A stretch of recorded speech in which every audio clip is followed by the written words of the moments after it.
For today's video ay may gagawin tayong motor. Motor na nga pala to ay Honda Click version 3. Ang gagawin pala natin dito ay kanyang knuckle bearing. Gusto na nga itong papalitan ni bossing kasi ang alog na daw talaga. Kaya naman tinawagan agad tayo at gawin ko na daw to. Pinulit-kulit pa ako nito. Kaso lang medyo natagalan lang kasi naman busy tayo sa trabaho. Kaya naman ngayon araw ay gagawin na natin to. Pero wait lang, may magpapakita nga pala dito.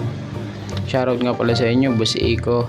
Sama ko daw pala sila sa vlog ko. Shoutout ko daw pala sila. Kaya naman shoutout sa inyo mga guys. So yung balik tayo sa ginagawa ko. Nakikita nyo, natikal ko na nga pala dyan yung tipos. Titikalin ko naman pala dyan housing ng bearing. Yung stock na bearing nga pala ng Click ay naka ball race. Kaya naman nagtanong sa akin si bossing ko kung ano daw mas magandang gamitin. Sabi ko naman ay knuckle bearing yan talaga at mabilis ikabit. Kung lang talagang papapiliin, mas okay na ikabit ang knuckle bearing kaysa ball race. Kasi naman mabilis ikabit at hindi ako mahihirapan. Medyo mahirap din pala kasi yung mga stock pa tinitikal natin. Mahirap pala tikalin dyan yung mga housing ng bearing. Tignan mo ako, tamang silip-silip lang sabay sukat kasi naman para sigurado tayo kung sasukat ba o hindi. Kaya buti na lang sukat talaga lahat. Kaya ito tayo, tamang pukpok at tikalan ng housing ng mga bearing. Kailangan nga pala natin matikal yan para naman mabaguhan natin yan. Hindi naman kasi pwedeng yan, tinikabit natin dun sa bago. Kaya ito, tabang pukpok lang. Medyo pinapahirapan nga pala ako yan. Kasi naman sobrang tigas talaga pukpukin. Kailangan kasi magaan yung kamay mo dyan. Kasi nga dapat natin ingatan yung motor. Baka kasi magka-problema pa, magka-abono pa tayo. Kaya dapat talaga inaingatan natin kahit hindi sa atin. Syempre naman para balik-balikan tayo ng customer. Ito sa wakas natikal ko na rin. Ito talagang baba ang nagpapahirap sa atin. Ang hirap-hirap bungkalin. Kaya mukha ko napakaseryoso na.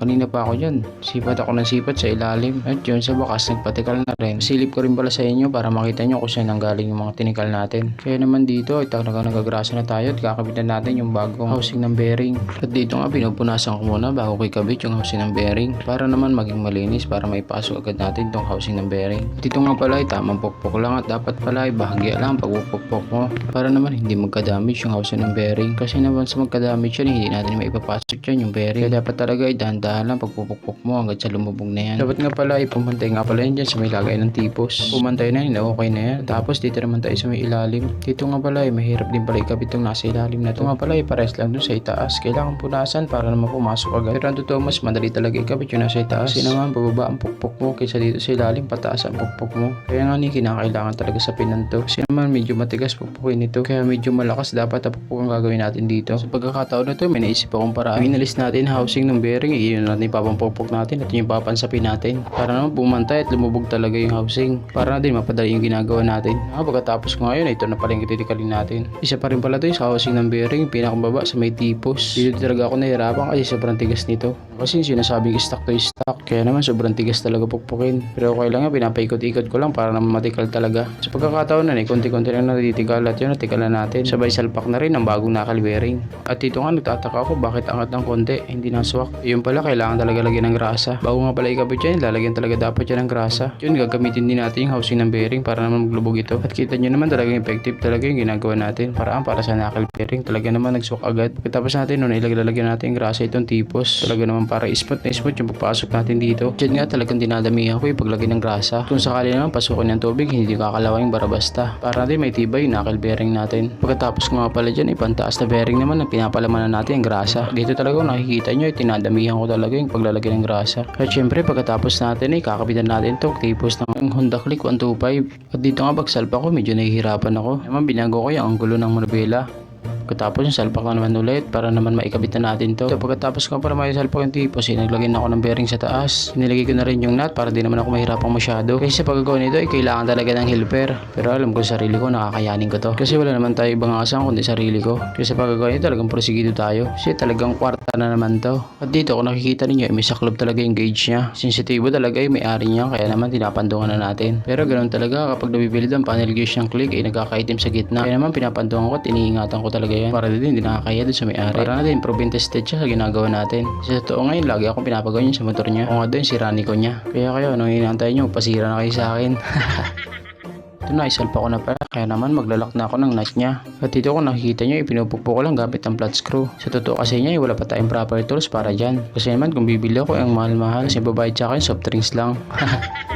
Siya ka na pala ako bibili ng ganun kapag marami na tayong customer. Sa totoo niya, simula nag-video tayo sa mga ginagawa natin, may nag-message na sa atin at nagpapagawa. Kaso lang hindi natin magawa lahat kasi naman busy tayo sa trabaho. Pag di ko nga lang pala nagagawa yung mga yan. Pero okay lang naman sa kanila kasi nakapag-antay sila. So okay na rin, may extra income ako para na may panggastos tayo. Diyan ko rin pala nakukuha yung mga pambili natin ng tools. Naman hindi pa tayo kompleto sa mga tools natin. Tinsyaga pa talaga naman kung makukompleto natin lahat. Basta magtiwala ka sa Panginoon, ipoprovide niya lahat ng kailangan mo. Nagpapasalamat ako at binigyan ako ng talent na ganito. Yung binibigyan ka ng extra income kahit may trabaho ka. Maraming salamat po sa lahat ng blessings na binibigay mo sa amin. Kaya ikaw magtiwala ka lang sa sarili mo. Kasi siya mismo mag-provide, magbibigay ng mga kailangan mo. Basta may tiwala ka sa kanya. So ayun, balik na tayo sa ginagawa natin.